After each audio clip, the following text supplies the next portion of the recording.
welcome to the Horror Show. I'm Marcia Parker. I'm Fuego here. And I'm Cecil Laird. And today we are doing a review on The Darkness. Not to be confused with the comic book. Right, or Darkness. Yeah. Hey, Mikey. Did you know the Indians that used to live around here thought this place was haunted? Mikey! Legend says that the guardians of their spirit world lived in the rocks and the trees. That one day, they're going to come back into our world. Don't be a jerk. Like, I didn't mean anything by it. Mikey knows that. It was very different than what I was expecting, but let's kind of go into the story there. It has Kevin Bacon, Paul Reiser, and everybody else.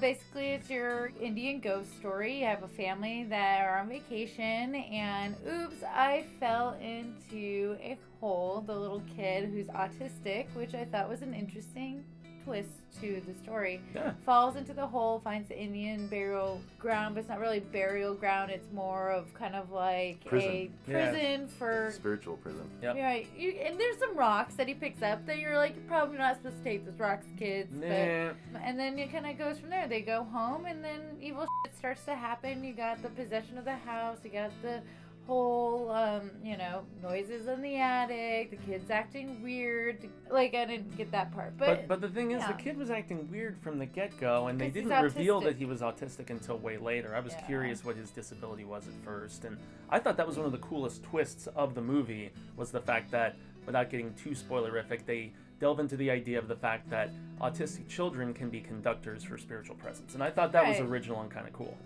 That's really funny.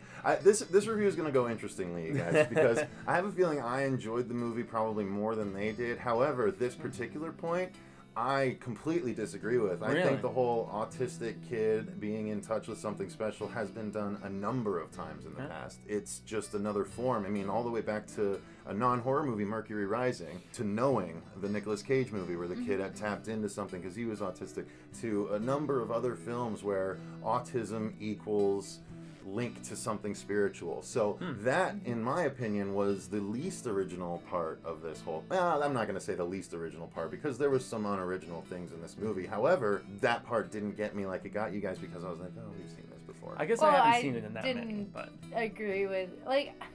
Maybe the kid didn't really sell me. Maybe it's his acting skills. He seemed like completely normal sometimes when he would deliver lines. It was really weird because, not that I'm an expert in autism, because I am not, but I have a great suspicion that if you're autistic the whole time. I've actually worked at a school for special needs kids in the past, and there are levels, and some kids they're called higher functioning, and they can be almost completely, normal like us, but there's certain things they just get hung up on. And so that I was under the impression, I thought they didn't really need to say he was autistic. Yeah. I picked up on that right away, but again, I worked at a school. I picked it up when she was all like, he just sees things differently. Michael's been acting strangely. I mean, what are we dealing with here? Where you've been, it's a home of very powerful spirits, trapped in another dimension. The god you might be familiar with cannot help you now. Sweetie, don't put your hands in this, honey. You're leaving Mark. So basically, Marcia, we interrupted the story. So basically, I think that really is the story. Yeah, he grabs the rocks, and whatever the rocks were imprisoning has started to come into our world. He released the Indian gods that are really just really bad demons that want to with your life and kill your children.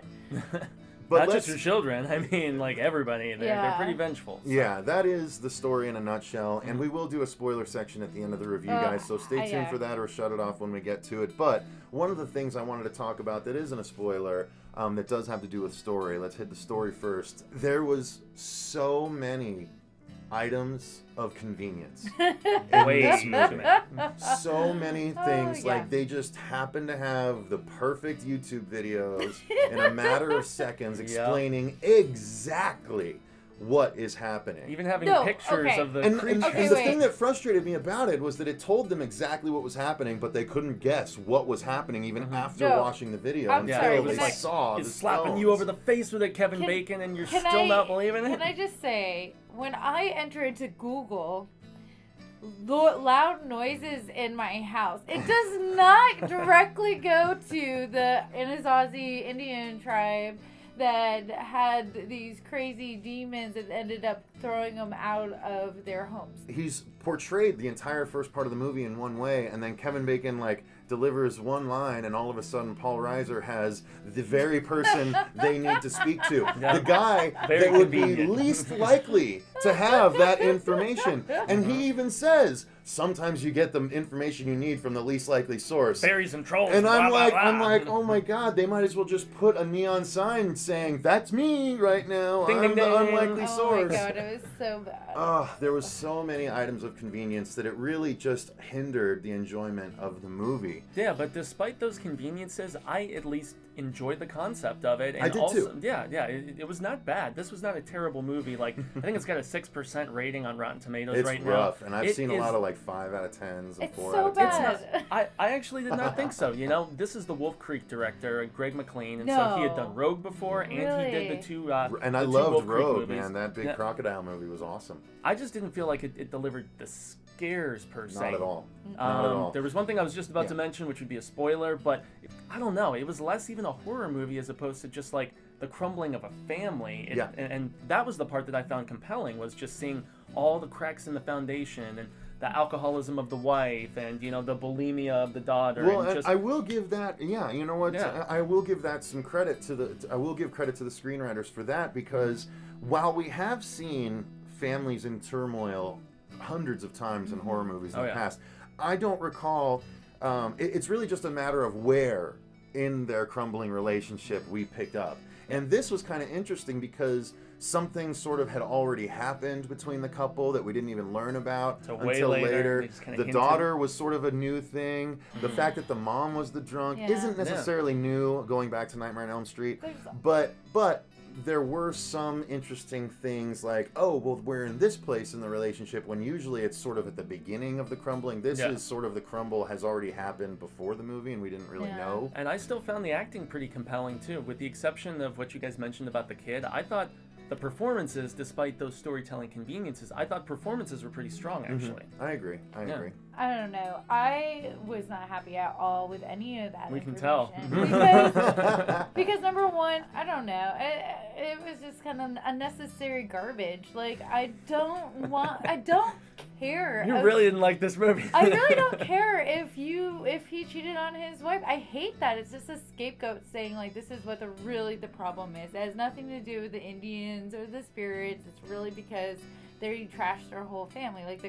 The daughter doesn't want any, for no reason whatsoever. The daughter's all I hate you, Mom, every time I walk in the house. That was the manifestation of the spirit, though. The thing is, I think the spirit was possibly conjuring older problems, because they were happy at the beginning of the movie. Well, and you saw towards the end there was an indication that the presence was heavily in her room as well. So I think it's not too much of a stretch. Yeah, but to get to the set design and the effects and stuff like that, I thought that they were all fairly effective. At least for me. I'll give you that. There weren't a whole lot of them, but the ones that were there were neat. The handprint stuff that you see in the trailer ended up still being pretty cool. Yeah. It wasn't overdone. And then there was some neat things. They go into a bathroom at one point that's sort of painted differently, and that was pretty cool. So there was, like he said, the set design was neat. It was a typical house, and it was a very Blumhouse movie. Yeah, it was something that had sort of a grander scale idea that they pared down and put into a single house. One, we're all gonna pay. 2, for what we've done. 3, 4, 5.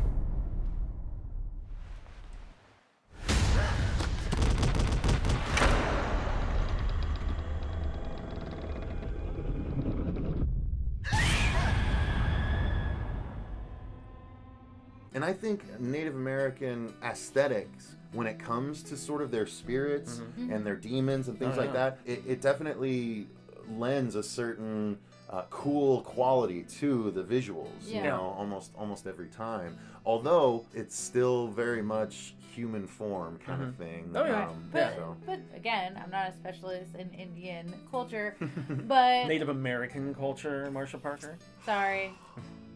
PC here, sorry. Yeah, Native American culture, But from what I have experienced in my life, it is very human, like their perception. It's animal mixed with the human spirit. So I did enjoy that. I enjoyed the darkness and how they got that to come around. Yeah, the effects really on that was neat. Oh, yeah. Even when they were going through the exorcism of the house, that was really nice cool. Too. There was some really cool effects, and I think that was the best part of the movie for me was during that time. That's fair. Yeah, and also being here in Arizona, where we're surrounded by a lot of Native American land and stuff like that. I've heard a lot of like tales from people who reside there, like elderly people and stuff. Similar creep out factor, and so maybe it was a little more effective for me because of that.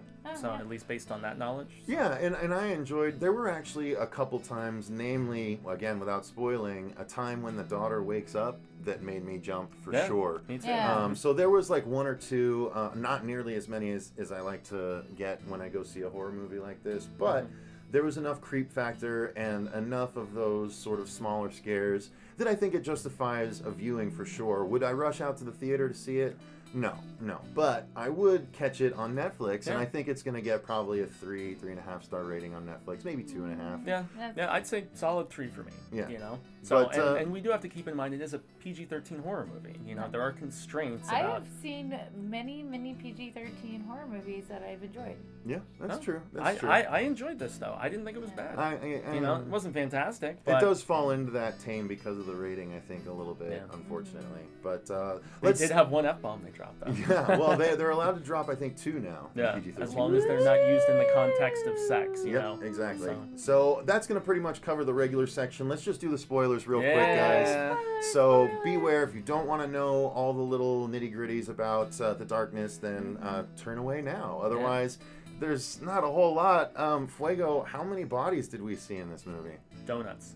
Nothing. And I think that would have made just it a would have little raised bit, the stakes. Yeah, more of a dread and a scare factor, There which were is why I two said exorcists. it was You a could have creepy killed movie. one. It was a creepy Like movie, the not a scary grandmother movie. got dropped, but you didn't But see not it. not dead. I thought that like, chandelier was going to fall on her ass and kill her. I thought something like they needed to raise the stakes. That's part of the problem with the film.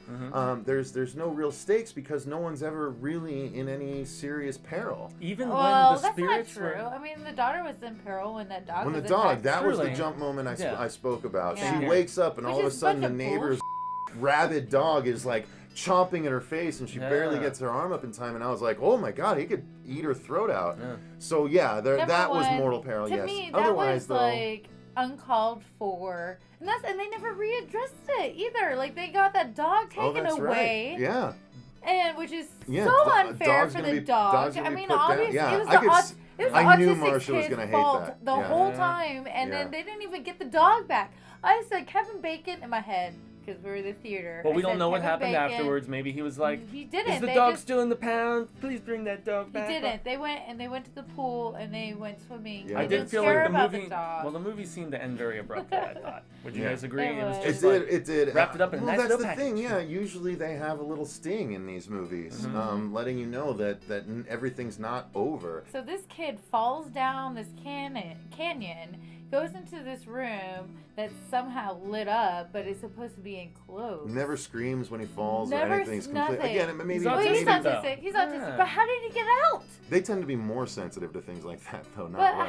how did he get He out? found his way out. And Yeah, then he's climbed some nobody rocks and addressed got the out. fact that he's been gone for how long and nobody's been paying attention. Nope. He showed up without anybody. Nobody addresses it. But we don't know how much time transpired. I mean, maybe right after he picked up the stones, he was like, oh, the light's shining through there, so I can just climb right out. Well, anyway, the last thing we should probably talk about is the whole exorcism, which was the last part of the movie where the two conveniently brought up exorcists, Mexican ladies. Which yet were that not know- Native American. No, they and were Spanish. and they were talking in Spanish, Yeah. which I don't know. It kind of bothered me because. Well, don't you know it's if you're autistic or Mexican, then you have a special connection to the spirit world.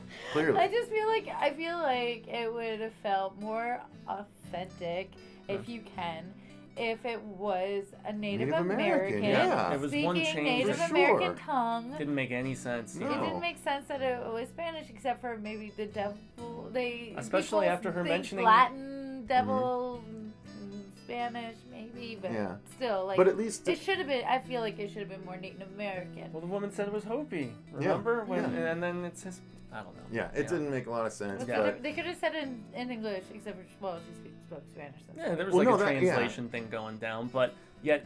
Biggest problem that I had was that the family didn't even seem that scared when everything was going on at the end. It was almost like they were so shocked, maybe, well, not or only that, what. But during the exorcism, at one point they're in the main room to start, right? And then they clear the main room, and they're like, okay, we have to clear the rest of the house. And they lean back and they're like, stay close. And so the family creeps up next to them. They go to the next room, and when they get there, they're like, okay, we'll go wait out there. And then they shut the door and they do it. It's like, what? Stay close. Wait out there. What? You guys, because seems obviously it was way too dangerous in that room than it was. It seemed like crazy scenarios. It's like they were passing the script around a table. Yeah. Like, oh, okay. Oh, I didn't read that page beforehand. So here we are. That was strange. But while they were doing it, we did get to see glimpses of the demons here and there, or at least parts of them. Yeah. And then at the very end, like when they're gonna take the kid, it's basically them just like slow walking away with the kid. There's no like what? They wanted to cause all this trouble, and they went out of their way to do all these little things, but they're just gonna stand there and like not really do anything to stop them. Well, they were it was taking so him, anticlimactic. They were obviously taking him somewhere to be sacrificed. What I didn't understand was like Kevin Bacon's all like, "Take me instead," but he's not an innocent. Like they needed innocent blood. Like he definitely wasn't innocent. He's been f***ing everybody except for his wife. Like.